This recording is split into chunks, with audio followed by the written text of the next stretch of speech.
नमस्कार बंधुगण मु पंडित श्री देवीदत्त मिश्र आज आपको पुणी स्वागत जनाऊँ आस्ट्रो लाइफ प्रेडिक्शन चैनल तरफ।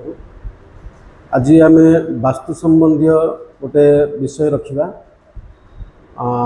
जो विषयटा कि समस्त लगी बहुत इम्पोर्टाट विषयटी हूँ साधारणतः आम समस्ते जाचु जे ऐशान्य कोण वास्तु ऐशान्य कोण अत्यंत शुभ।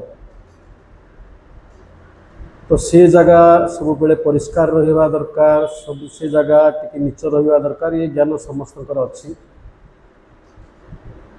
विषय आम रही कौन जे ऐशान्य कोण द्वार जदि आम ऐशान्य कोण द्वार करुचु ताहले सेटा प्रकृत में शुभ हम ना अशुभ हम। प्रायतः वास्तुशास्त्रविद माने कही था ऐशान्य कोण द्वार करने को ऐशान्य कोण द्वार अत्यंत शुभ बोली कही था, किंतु प्रकृत में जदि आप वास्तुशास्त्र को पर्यालोचना करेंगे ताहले आप निश्चित भाव में भल भाव में जानीपर कि वास्तुशास्त्र ऐशान्य कोण मेन एंट्रांस बा मुख्य द्वार करने मना कराई। यार कारण कौन?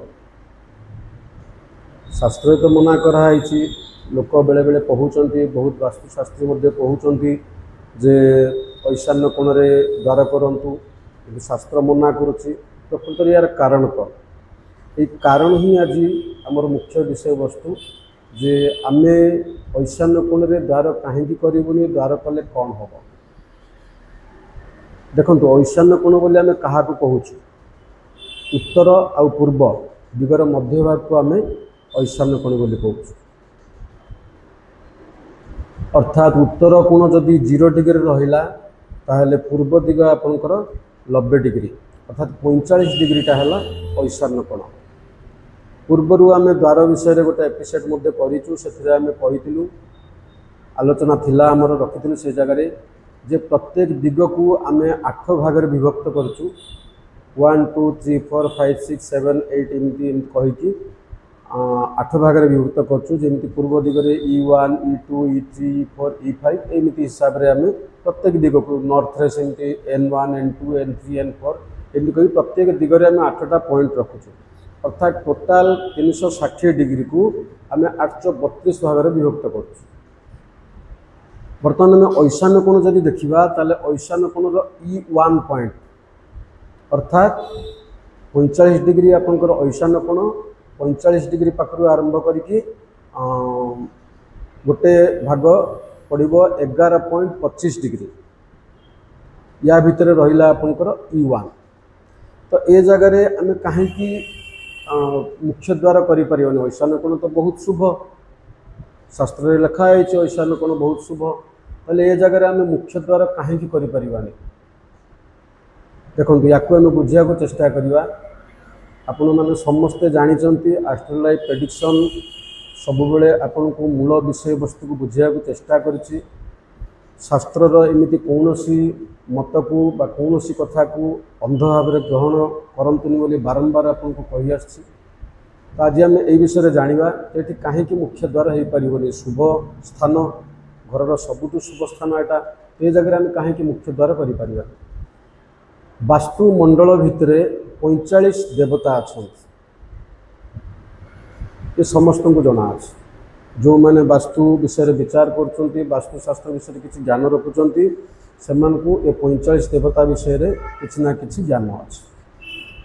से 45 देवता मान भर शिखी नामक जन देवता अच्छा जहाँकर स्थान E1 पॉइंट ऐशान्य कोण ऐशान्य कोण E1 पॉइंट शिखी देवता स्थान। शिखी किए? बर्तमान आम शिखी गुण को जाना को चेष्टा करवा। शिखी अन्य नाम शिव। शिखी गुण कौन?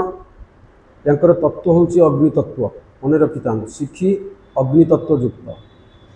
शिवंकर तृतीय नेत्र को सूचई थाए शिखी। साधारणतः ये जगह जिते बैलेंस थाए शुभ स्थिति थाए सेतबेले मनीष तार कर्म दिगरे उन्नति करने जो चिंता से चिंतार दिग अत्यंत पॉजिटिव होता है। से भल भाव कौन जिनस चिंता करके आगू जापे एवं आर्थिक स्थिति रे ये सुधार करें घरर माहौल को ठीक करें। किंतु जदि आम ए जगार एंट्रांस करुचु ताहले ए जगार दोष सृष्टि हो जाउछि। जेहेतु शिक्षी देवता अग्नितत्वर देवता ए जगार जदि आम एंट्रांस करुचु ताहले आमे से जगार साधारणतः दुर्घटनार सम्मुखीन अधिक होता। विशेषकर अग्नि संबंधी दुर्घटना अधिक होबार चांस थाए एवं आर्थिक स्थिति में अनेक जगार लक्ष्य रखाई लॉस सहिबा को पड़े। कारण कौन देखंतु ऐशान्य कोण जल तत्व एवं शिक्षी देवता तत्व हूँ अग्नि तत्व। तेणु ए दुईटा जिनस को बैलेंस करिया को पड़े। बैलेंस केमती हम से जगह आम कौन खोला रखानी अर्थात कांथ को केतबेले फटा कोणा इत्यादि रखानी। किंतु आम जदि से मुख्य द्वार करदे ताहले पानी सहित निआर संपर्क होउची जो निश्चित भाव में दुर्घटनार सम्मुखीन हो। ये हूँ प्रकृत कारण। तेणु आम सब लक्ष्य रखा दरकार। आम जदि एंट्रांस करुचु कौन वास्तुशास्त्र भी जदि कहते ऐशान्य कोण द्वार करने ताहले आप सावधान रुहतु। ए जगार केबे भी आप मुख्य द्वार करतुनि। जदि करुचंती ताहले आपको निश्चित कौन ना कौन दुर्घटनार सम्मुखीन होगा पड़ो किंबा से जगार देह असुस्थ होबार मध्य संभावना बहुत परिमाण अच्छी।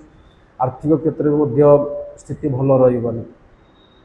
वर्तमान को आम जदि मन करूँ ऐशान्य कोण कौन से जगार आम द्वारा कर दीचु बैलेंस कम करा ना ए जगार वास्तुशास्त्र अनुजाई किसी धातुर स्ट्रिप आसुचे से स्ट्रिप लगेगा पड़ो। द्वितीय कर्पूर शिक्षी देवता मुख्य द्रव्य हूँ कर्पूर जो आम होम कर्पूर व्यवहार करवा कि से स्थान रे एक्चुअली वास्तुशास्त्र रे आम जो घर करूँ से घर मैप तैयारी कर सारापर से शिक्षी देवता जो स्थान बाहर पदविन्यास करवा प्रत्येक देवता पदविन्यास करा जाए। प्रत्येक देवता पदविन्यास कर सारापर से शिक्षी देवता जो स्थान बाहर से जगह जदि आम बारंबार कर्पूर रखुचु ताहले मध्य से जगार नेगेटिव बदल रे पॉजिटिव एनर्जी आसीबो। आजिर विषय वस्तु ये समाप्त है। आशा करुँ भिडियोटी निश्चित भाव में आपण मानक भल लगे। जदि भिडियोटी भल लगे ताहले लाइक शेयर और सब्सक्राइब करेंगे। नमस्कार।